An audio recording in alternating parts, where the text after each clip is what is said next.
My name is Dragana Ciric Milovanovic. I'm Director of European Programs of Disability Rights International. DRI is International Disability Rights Organization, advocating for full social inclusion and respect for the rights of both children and adults with disabilities. We're one of the few international disability rights organizations focusing specifically on children with disabilities, because we realize that institutionalization, especially in the early childhood, ends with a lifelong segregation and isolation.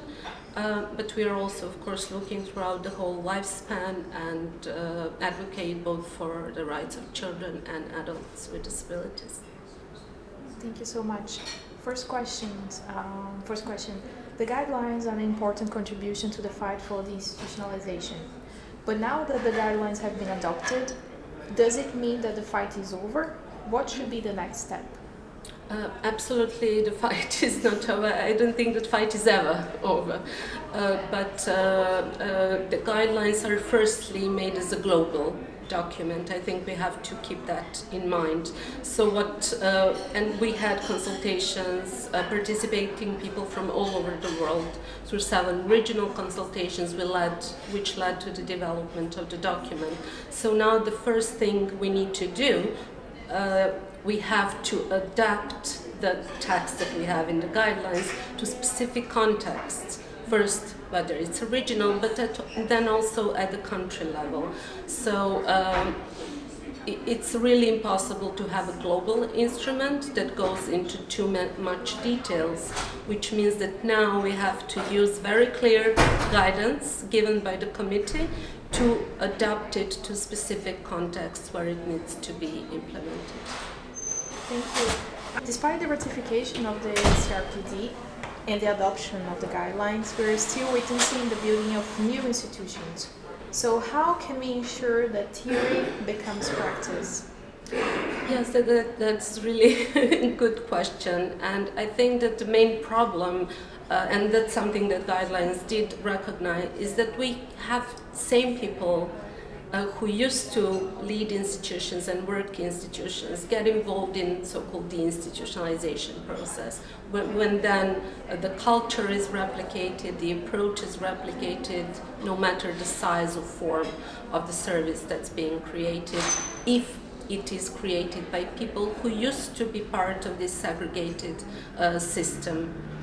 So I think it is really important, first, as I mentioned before, to have in mind a specific context where we are implementing the institutionalization, and secondly, the process has to be led by persons with disabilities.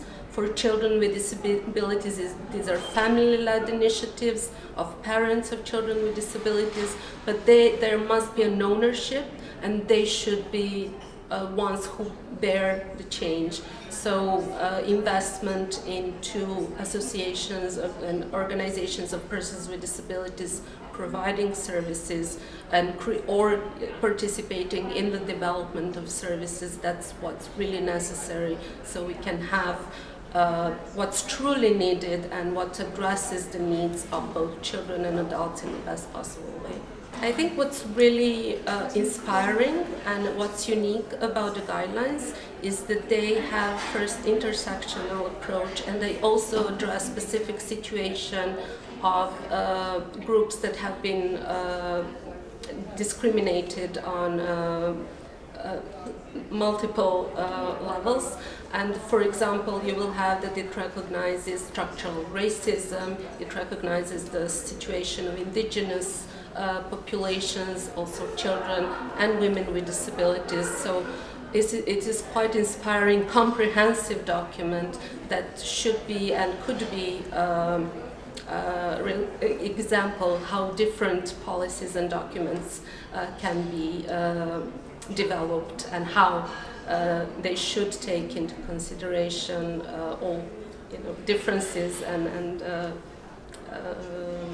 characteristics of both people with disabilities, but as I said, in all other areas, it's important to recognize that not everyone is the same, that there are differences among people with disabilities, depending on which are the other, traits and groups that they identify themselves with. So, yeah, I think that's really what makes the guidelines unique and quite inspiring.